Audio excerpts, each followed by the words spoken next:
Hello and welcome to the Golden State Media Concepts Relationship Podcast. My name is Sarah and I am filling in for a while for John Johnson. We hope that John will be back one of these days, but in the meantime I'm going to be taking over. And I love John. I know many of you love John as well, and he is dearly missed on this podcast.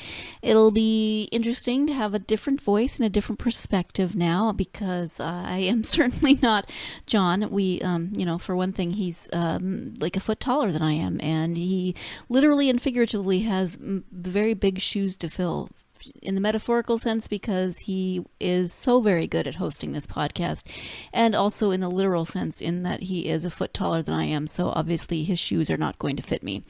All of that aside, I will be filling in, and hopefully, as I said, John will be back at some point.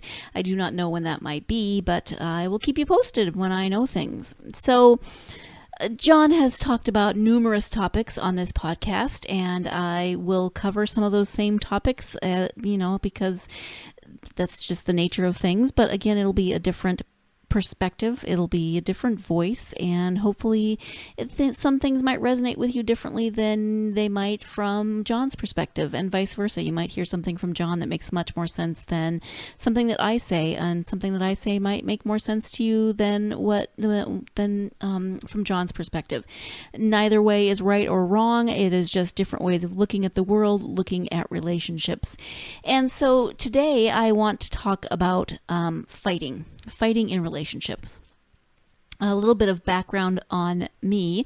I actually worked in churches for a while, and as part of that work, I did premarital counseling. I have presided over many weddings, and it's always wonderful and amazing to preside over the beginning of this, next phase in a couple's relationship. As part of getting married in the Lutheran Church, I am Lutheran, you have to do premarital counseling.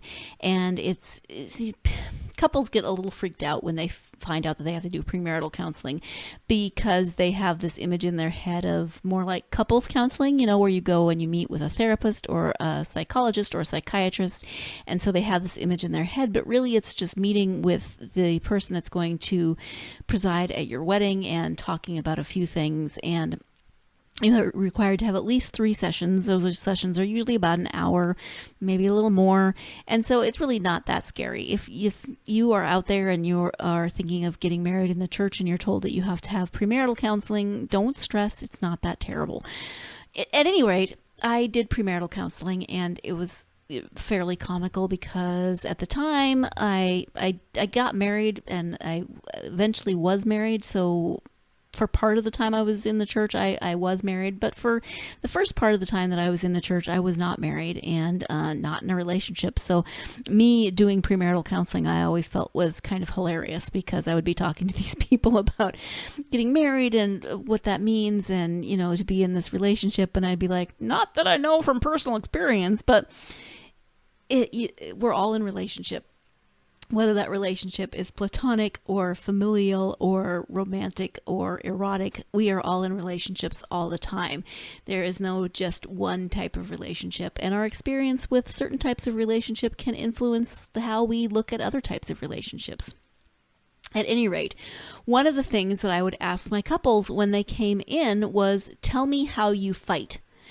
And it was interesting in that what the answer I got most often, not all the time, of course, but a lot was, oh no, we never fight. And I don't know if that was because they didn't want to give a bad impression, because they were a little freaked out that they had to talk to this person who was going to preside at their wedding, or that we might not have known each other very well. But often I got the answer of, oh no, we never fight. And my college campus pastor, my mentor, would often say that when she was doing premarital counseling and people would give her that answer, she would say, well, I need you to go home, and your homework before we meet next time is to have a fight and come back and tell me how it went. So if you never fight, if you never have disagreements, there's something to that needs a deeper look in your relationship. If you get along great, if you get along great, that's wonderful. I mean, you're getting married. I hope you get along. I hope you don't fight every minute, every second of every day. But we are not, as humans, going to agree on everything all of the time. Even with our best friends, even with our closest family, even with the people that know us the best and support us and love us and understand us, we are still going to have disagreements. So maybe it's that word fight that would throw off my couples, and they didn't like the negative connotations. Maybe I should have been asking them, how do you disagree? How do you communicate when you have differing points of views?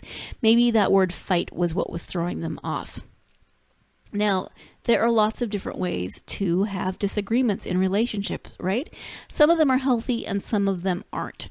I grew up in a family that is very introverted, we tend to be internal processors, meaning that we think a lot more than we speak. And so growing up, I didn't see a lot of examples of fighting in the sense of conflict resolution. I would sometimes see my parents get angry with each other, and then that internal processing phase would kick in. They would go and do their own separate things for a while. And I don't know how they resolved those conflicts. If they buried them, if they did it in private and we just didn't see that. So I grew up with this without a very good model of conflict resolution. I love my parents deeply and dearly, and they are amazing parents in so many ways, but because of the way they were raised, because of their own family systems, they didn't have that modeled for them either. I know my mom has spoken of her father, and when he would get mad, he would just stop speaking to everyone for days, sometimes weeks at a time. He would just stop speaking. So family systems really creates how we interact in relationships. Some families are very loud. Some families yell and scream at each other, and that's just how they go about things. So for me, coming from this very quiet, very internally processing family, when I'm around loud families, even when they're not fighting, I think that they're fighting because they are so loud and so vocal, and they'll say, "No, we're just having a conversation. We're not mad." And it's just a different experience.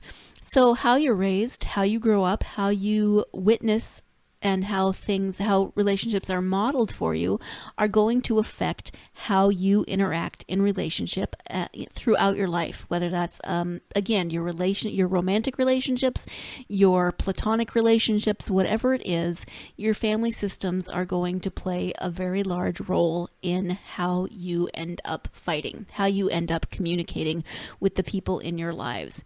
We are going to talk more about this, but we are going to take our first break of the podcast, so stay tuned and I will be right back. Do you want to be healthier, yet you just don't know what to do? All these shows telling you this and that, but nothing seems to work. Well, listen close. Golden State Media Concepts has got something great for you. The Health and Wellness Podcast dedicated to workout trends, healthy eating habits, diet, and everything about healthy living. Join us in our banters as we help you not just live life to the fullest, but live it to the healthiest.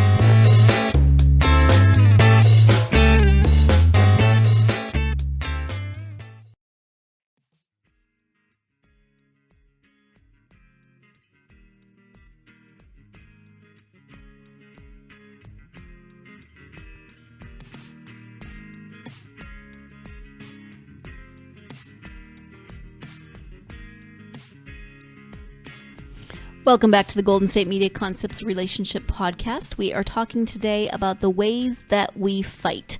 And there are good ways to fight and not so good ways to fight. Everyone fights differently. Everyone argues differently. Everyone communicates differently. And there are ways that are healthier than others.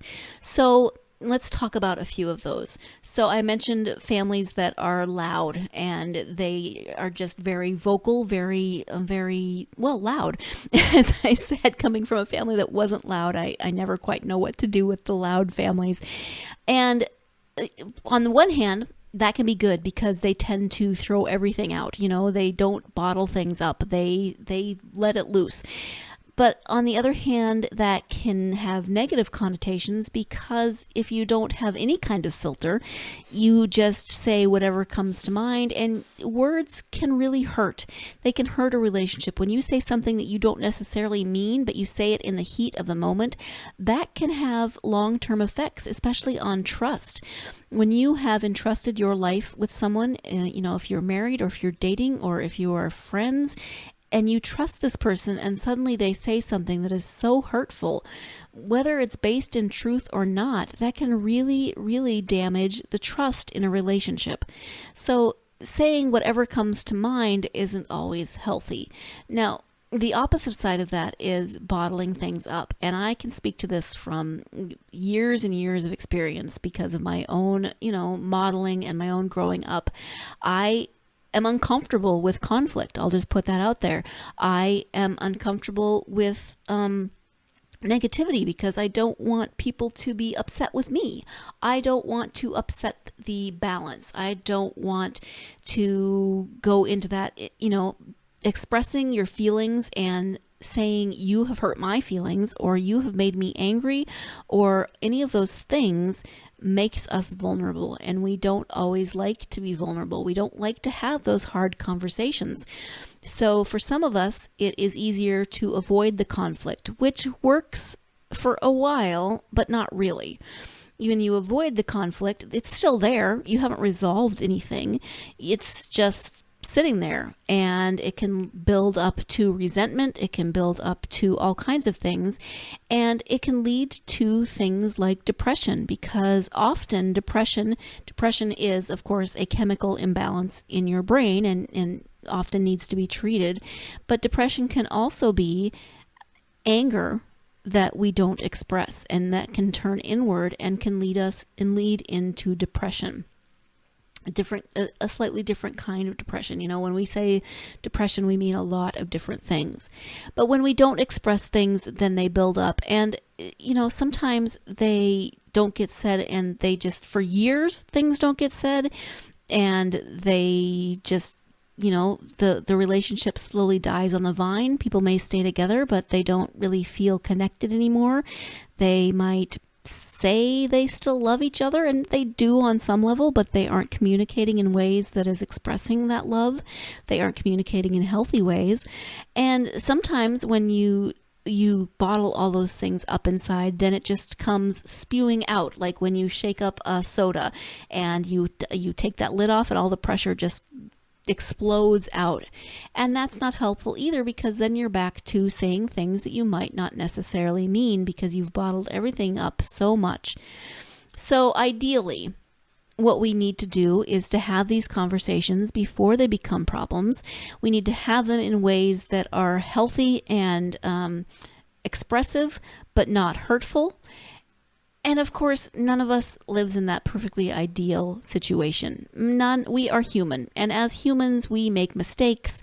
We make poor choices. We are not perfect. I wish we could say that we were, but we are not. We are not perfect. So we're going to make mistakes. And we're going to make mistakes in our relationships. And we're going to make mistakes in the way we fight. When you are in a relationship with someone, you are in a relationship not only with that person, but with their past as well.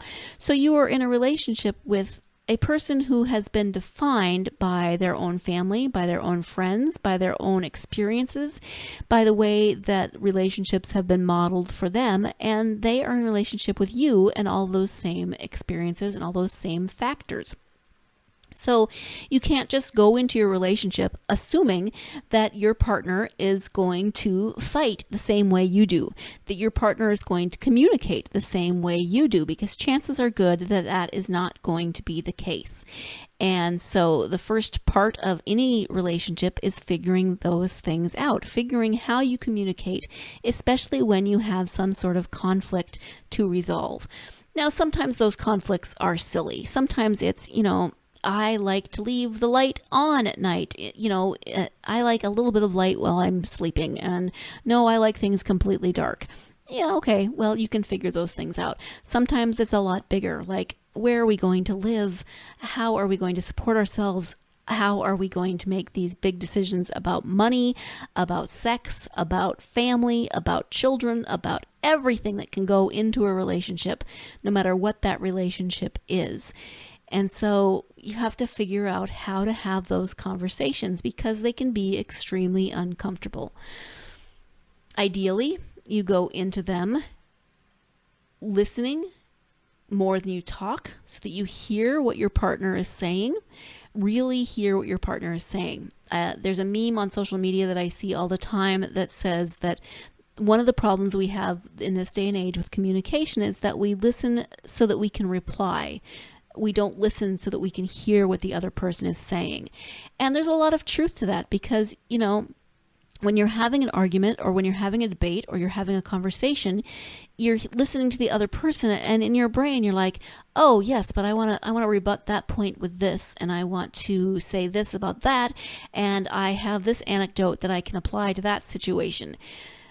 So we listen to reply rather than listening to hear what that person is saying, to hear what that person is expressing. So the first thing we have to do in any relationship is listen. And again, you have to have a balance because if you are an internal processor, you might find it easier to listen than to speak. But that means that your point of view isn't coming across. If you're an external processor, that means that you verbalize your thoughts. In order to process those thoughts, you say them out loud. And so sometimes external processors can dominate a conversation and the internal processors get lost in that conversation. So you have to find a balance between the listening and the speaking, but you have to listen to hear and not just listen to reply. So that's a big thing to figure out, and everyone has to do that on their own. You have to figure out the ways that you listen. You have to figure out the ways that you process. You have to figure out the ways that you communicate. And then when you go into that relationship, you figure out how you do those things together. The other thing is, we say a lot of things about I statements. So when you are having a disagreement, rather than always just saying, well, you do this and I hate it, and you do that and you suck and you make me, you. It's so accusatory. It puts all of the fault on your partner. And of course, we know that that's never entirely the case. Relationships are two-way streets. There's more than one person in a relationship. Unless you're having this conversation with yourself, which is a totally different podcast, there is going to be two sides of each story. There's going to be two versions of each story. There's going to be two experiences of each story. So going in with the attitude that, you are completely right and your partner is completely wrong is going to stall that conversation really quickly. So going in and making accusatory remarks is not going to be helpful. So we're encouraged to use I statements. I felt hurt when you said that about X, Y, or Z. I felt angry when you said that. So we're encouraged to use those I statements, and we're encouraged to express how things that our partner did ends up making us feel. When you said that, when you did this, I felt ignored, I felt unheard, I felt whatever it is.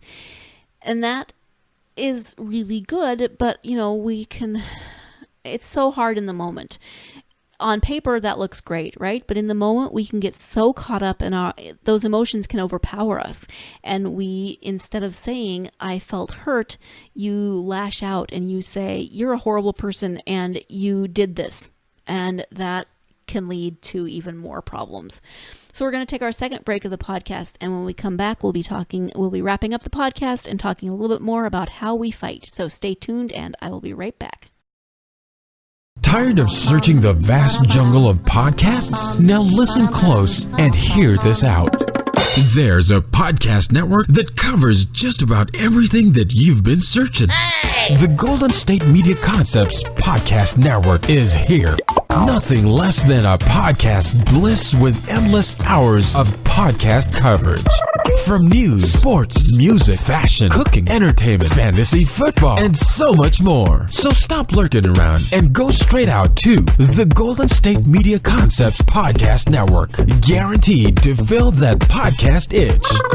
Whatever it may be. Visit us at www.gsmcpodcast.com. Follow us on Facebook and Twitter, and download us on iTunes, SoundCloud, and Google Play.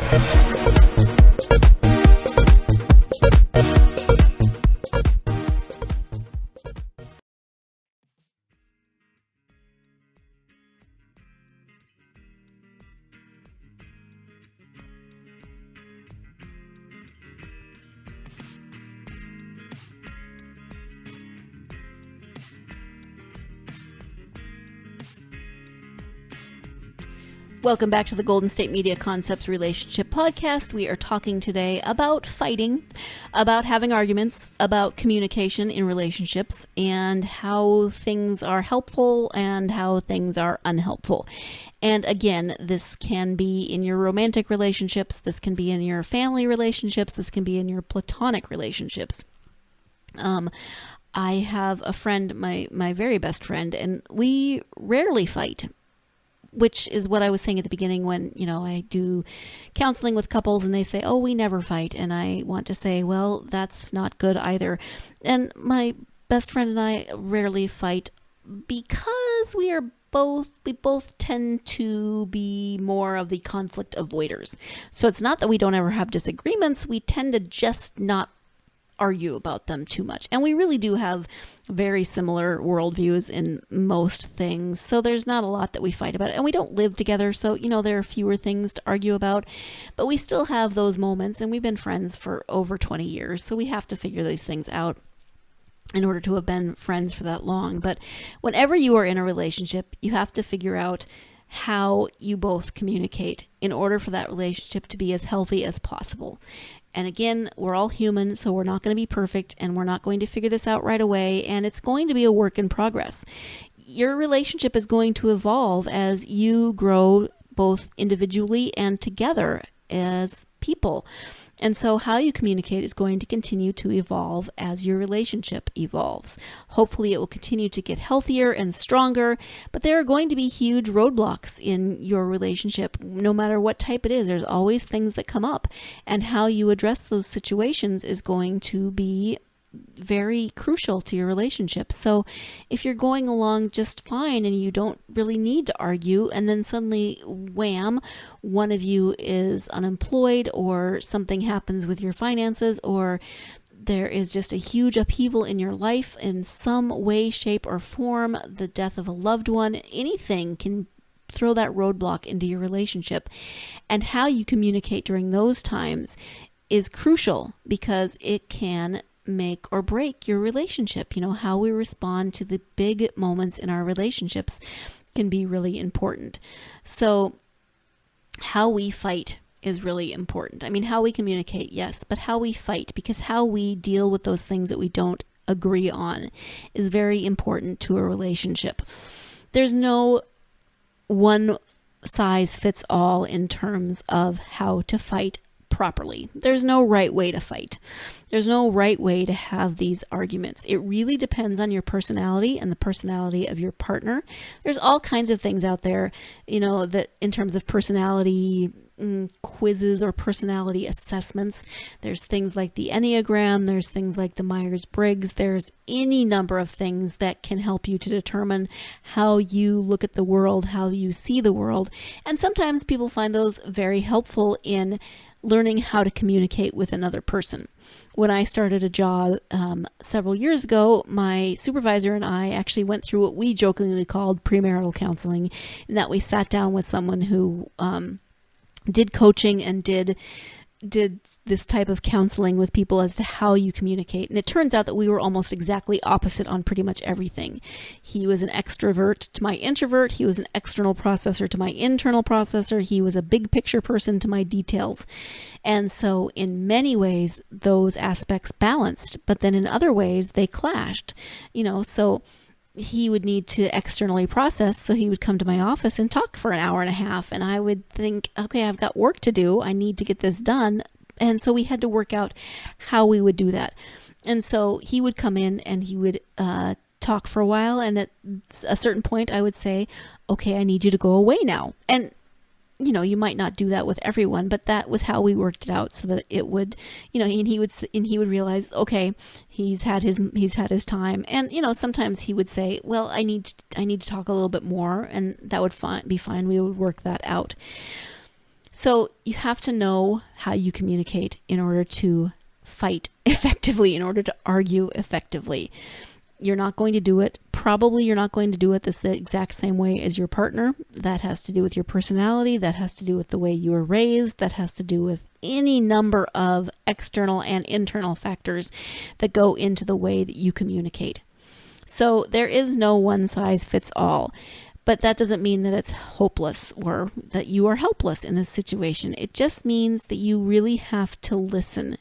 You have to listen to your partner. And hopefully you have a partner who listens in return.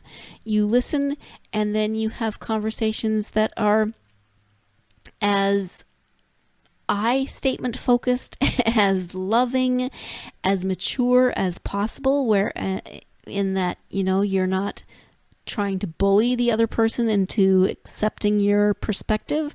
You aren't just cowing down to the other person because you want to keep the peace. There's all kinds of ways that we fight ineffectively. And, if one person is a bully and the other person just goes with it because they don't want to rock the boat, that's not healthy. If one person just says, I'm never going to bring this up because what's the point? That's not healthy either. If one person always insists that his or her way is right, if one person is more controlling, there's all kinds of red flags in terms of relationships. But even relationships that are more healthy, that don't have an emotional or physical abuser in them, whatever, you still have to figure out how to communicate effectively so that you can have the healthiest relationship possible.